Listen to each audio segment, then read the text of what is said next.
Welcome back to The Explainer. Today, we're diving straight into a story called The Kiln of Determination, A Journey to Success. It's a short story set in the fictional town of Kalarudi, and honestly, it packs a massive punch when it comes to understanding human resilience. We're going to anchor this whole explanator right off the bat with this local proverb. When luck is not on your side, even a rope turns into a snake and bites you. I mean, wow, right? What a totally vivid way to describe just an absolute streak of terrible luck. It really sets the stage perfectly, because the family we're looking at today experiences exactly this. It's like every single lifeline they grab just turns around and strikes them when they're already down. So let's meet the unformed clay of our story, if you will, Rangaya and Subama. They're a humble couple, and they end up taking jobs at a brick kiln. And we are talking grueling, back-breaking, physically demanding labor here. Why do it? Well, they had one really simple, pure dream. They wanted to educate their two kids, Suryamam and Suryakala. They didn't have money, and they didn't have status, but they had absolutely unshakable dedication. They were literally out there working the earth, shaping mud into bricks, all just to buy a better future for their kids.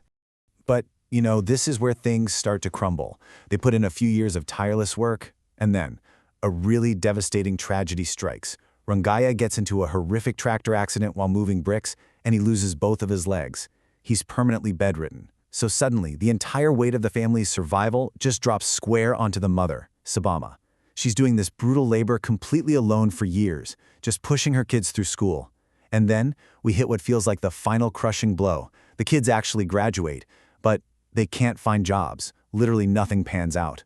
And the ultimate tragedy here, with no other options, after all that sacrifice, these educated siblings are forced right back to the exact same brick kiln their parents sacrificed everything to get them out of. At this point, the parents hit absolute rock bottom. They're just haunted by this one devastating thought. No matter how much we broke our backs to educate them, we couldn't improve our children's lives. Put yourself in their shoes for a second. Imagine trading your body, your health, basically your entire life to get your kids out of poverty, only to watch them pick up the exact same heavy loads of mud. It's just that gut-wrenching feeling that every ounce of their literal, back-breaking sacrifice was entirely for nothing. But here is where the story takes a super interesting pivot. You'd expect Suryam to just succumb to that same despair, right? But he doesn't. Instead, every single day he'd sit at a distance and just stare at the burning bricks in the kiln, completely lost in thought. He didn't just give up or complain about his seemingly useless degree. He started really watching the kiln, just staring at this fiery process with this fierce, quiet focus, like he was resolving something deep down.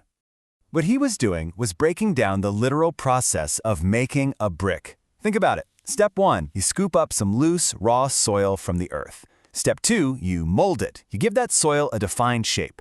Step 3, and this is the brutal but most important part, you shove it into a kiln and fire it in these unforgiving flames. To put that into perspective, traditional brick kilns hit blazing infernos of over 1,000 degrees Celsius. That is incredibly hot.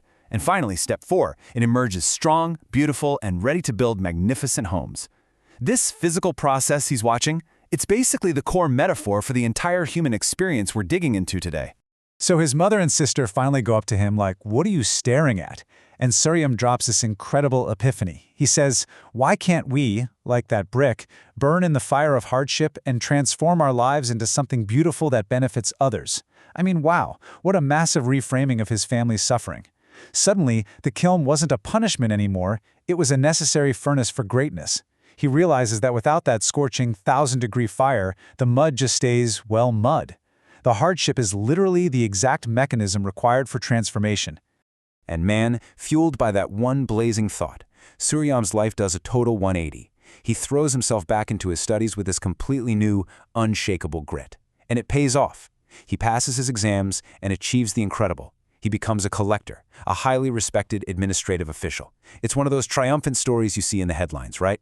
Like, rickshaw puller's son became a collector, or auto driver's son became a collector, former paperboy became a scientist, and now, adding to that awesome, joyous list, brick kiln boy becomes collector.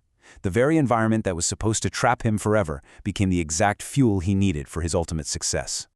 So, picture Suryam sitting in his fancy new office chair as the collector, taking a moment to reflect on his journey. Look at the stark contrast here. On one side, you've got the furnace, the raw, painful elements of hardship. The sun burning relentlessly, the fan spinning constantly, gold having to be violently melted down in the heat. But then, look at the result. Through that exact toil, a person actually rises in life. The hardship isn't an obstacle to the result, it is the manufacturer of the result. Just like Sorium figured out, the pain of the furnace is 100% responsible for the resilient strength of the final outcome. Which brings us to the ultimate takeaway for this explainer. The author of the story, Batsa Ganesh, distills the whole narrative down to this singular moral. Life becomes strong and beautiful, like a brick, only when a person burns in the fire of hardship. And hey, this is where we transition from Surium's story right over to your own life. Because this isn't just about a fictional kid at a brick kiln. It's about recognizing that nature's harsh processes completely mirror our own paths to success. If you're constantly running away from the fire, you might just be avoiding the exact thing that makes you strong enough to build something that lasts. So, I want to leave you with the most important question of this entire explainer. How are you utilizing the blazing flames of your own hardships? Are you letting that intense heat destroy you? Are you letting it bake you into something far stronger? I really want to challenge you today. Stop looking at your current struggles as some sort of curse, or as that rope turning into a snake to bite you. Instead, start seeing those struggles as your very own kiln. Let the fire shape your success. Use the heat to transform yourself into something that can build magnificent things for others. Thank you so much for hanging out with me for this explainer. I hope it sparks some inspiration for you, and I'll catch you next time.